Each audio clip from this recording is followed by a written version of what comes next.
Imagine a land where ancient civilizations laid their roots, where olive trees stand steadfast as the silent witnesses to millennia of history, and where the whispers of the past echo through the lush valleys and winding streets.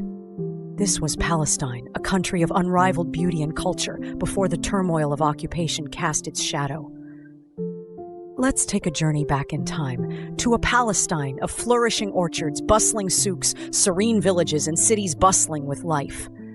Few places could compare to the rich tapestry of life woven through the hills and plains of this land. First, let's talk about the sheer geographical beauty of Palestine. Nestled between the Mediterranean Sea and the hills of the Jordan Valley, Palestine was a small but mighty jewel of the Middle East. Its diverse landscapes ranged from glittering coastlines to rolling green hills, fertile valleys rich with agriculture, and ancient deserts reminiscent of biblical tales. The fertile soil of the Palestinian plains gave rise to some of the most coveted crops in the region, creating an agricultural heritage that was the backbone of its economy. The ancient city of Jericho stood as a testament to human endurance, believed to be one of the oldest continuously inhabited cities on Earth. It thrived with natural springs and agricultural bounty, a center of life for countless generations. Nearby, lush palm trees swayed in the breeze, and local farmers worked the land, their traditions passed down over centuries. Perhaps even more impressive than the natural wonders was Palestine's resplendent cultural identity before the occupation. Imagine walking through Old Jerusalem, a city steeped in spirituality and history, its foundations laid over 3 millennia ago. The stone paths would guide your footsteps past vibrant markets selling spices, textiles, and hand-woven goods. Everywhere, the air was filled with laughter, music, and the melodic calls of merchants. Al-Quds, as it was affectionately known, was a city that embodied the spirit of unity among different faiths. The Quran recitations filled the air alongside the church bells, and the prayers at the Western Wall blended harmoniously, each a unique rhythm contributing to the symphony of sacredness. In Hebron, you'd find bustling workshops crafting pottery and embroidery, artisans preserving techniques perfected over generations. Women carefully stitched intricate Palestinian dresses, called thobes, with colorful threads telling stories of local heritage and identity. These thobes were not merely clothing, they were expressions of a connection to the earth and the culture, wearing the pride of their hometowns on their sleeves, literally. Palestine's other cultural gem was the arts, and oh, how it thrived! Music, storytelling, and poetry were traditions that knit communities together. Dabki, the Palestinian folk dance, was performed at weddings and festivals with vibrant energy, the syncopated stomps of dancers echoing joy and celebration. Musicians expertly played the oud and tabla, blending melody and rhythm into a timeless harmony.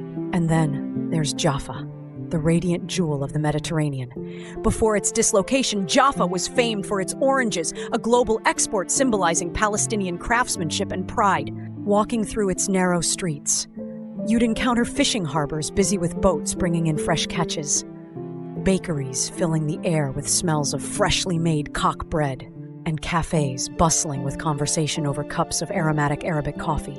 The social fabric of pre-occupation Palestine was built on the values of hospitality, community, and resilience. In villages across the land, neighbors lived like family, raising children together, celebrating harvests, and gathering during cool evenings for meals under the stars.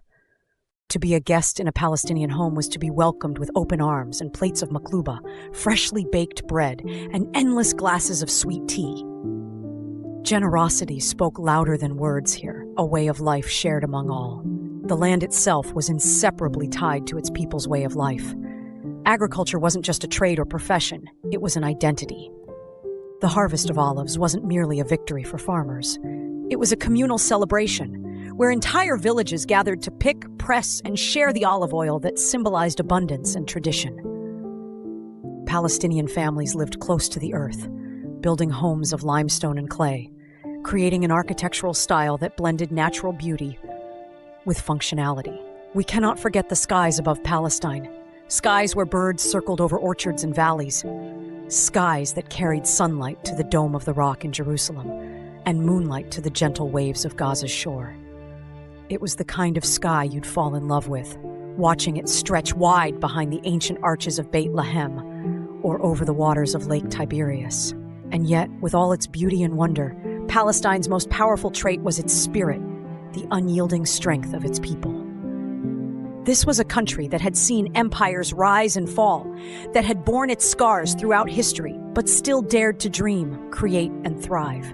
Today, as we reflect on Palestine before the occupation, we honor its legacy. We remember a time of peace, prosperity, and unity, of gardens that stretched endlessly, of market stalls alive with color, and of villages resonating with laughter. This was a land where life was celebrated in every corner, where history met the future in the embrace of a timeless culture. It is a bittersweet memory, knowing that much of this wonder has been disrupted, but it is a memory worth preserving. Palestine's beauty remains in the hearts of its people, and in the enduring hope of generations who refuse to let its legacy be forgotten. And perhaps one day its gardens, cities, and skies will flourish again, just as they did in the days of old. For Palestine is not just land, it is a treasure, a story, a home.